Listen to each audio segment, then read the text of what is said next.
Welcome back to another episode of Forgotten Gear Restorations. This time we're going to tackle a 50's Gibson GA-40. It's a Les Paul model with the juicy trim. Or is it?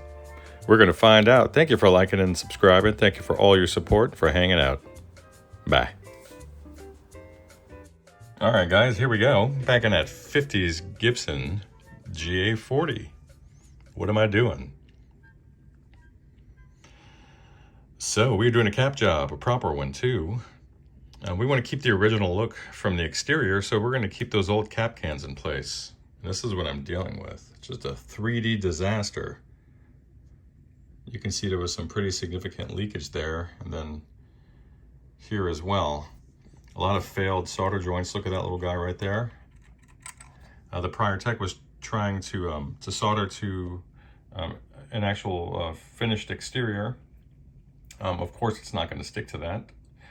So it's understandable why over here in the primary side of the wiring, this particular solder joint failed for that power cord. So we're going to have to actually remove a little bit of finish there on the inside and do a proper chassis joint. And you can see here, I've already depopulated the leads from the primary filter cap, the reservoir, and then the second node there. And I installed in its place, there were rivets there by the way, I installed in its place these 5-lug terminal strips. The center will not be ground on these. We're gonna have to have a separate lead that's gonna actually run to a chassis ground. So that's gonna be the approach here. But otherwise, surprisingly, these nasty wax caps are not leaking. So go figure. Hope this finds you guys well. All right, and that's that. So we're gonna move on to the other side next. A lot more complicated. All right, here we are, Goons and Mutants. Initial power up on this old 50's Gibson. And where are we right now? Well, I'm completely elated. We've had a 100% successful power up after performing the cap job here. You guys are gonna have to forgive me with the camera work with this white balance. I'm getting used to the new position of the bench and everything else in the room, to be honest with you. And we have a lot of light coming in that wasn't so direct prior. It was more ambient, you know. So we're sitting here listening to the mic channel full up.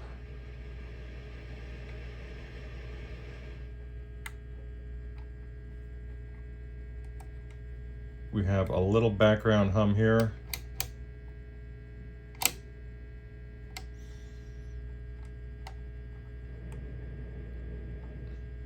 We're in a power amp. These tubes, I'm suspecting, I did correct the primary wiring there and power cord. Also, the switch here is now switching the hot. It's no longer switching the neutral. And we have a nice chassis solder joint back over here this way, which is what you want. Now, I'm dealing with, I'm going to see if I can do anything to reduce that background, and I'm going to have to run a quick test to see exactly what frequency we're dealing with. Maybe give us some clues. What else can I tell you, buddy? I'm going to have to change these 0.01 microfarad decoupling caps. Watch this. Well, it's not doing it now because I need the volume up. It's not, the problem's not at the socket, and it's not at the terminal on a potentiometer. This thing is, there's a break inside of this cap, so I'm just going to change both of them. And we'll see if that that rectifies the problem. It should. What else can I tell you? Yeah, I evacuated all the vintage spider egg sacks, a lot of old clippings from prior work. Some of the prior techs that were in here did a lot of tack solder joints. they tried soldering directly to the finish on the chassis, which is a no-no. It's like trying to solder on top of paint, which is essentially what they did. Well, you might ask, how did you get that chassis solder joint over here? Well, there's about a 1/8 inch diameter spot that I made in the finish to expose some bare metal there, and the solder is right on top of it. It's beautiful. Another issue is this. Here's the trim. You have some thumping. Is it one of these tubes? Well, that's entirely possible. These 6 SN7s and 6 SJ7s are notoriously noisy. Check this out. These guys are microphonic. Not too bad altogether, but they're a little noisy, and they're in great shape. I mean, physically they're in great shape anyway. I'm starting to maybe suspect that one of these tubes is drawing more current than the other, and possibly even possibly on its way out, which is why I'm getting this buzz. This is a push-pull power supply, so that should be a thing of the past, but it's not. So let me see what's up with this tube, see who's drawing what, and then we'll just take it from there. Bye.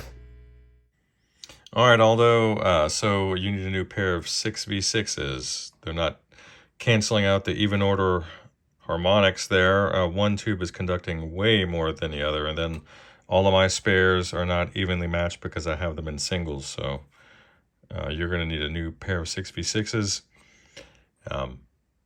There's a lot of thumping in this tremolo. It's not the tube, at least not that I'm aware of. I've changed out for some of those aforementioned singles. This one does have a 6V6 oscillator, and there's a tremendous amount of thump there with the original RCA. Just rolling through the other 6V6s that I have here, it's not producing enough gain to even kick off the oscillator, so we'll just have to address that once the power tubes are in. All right.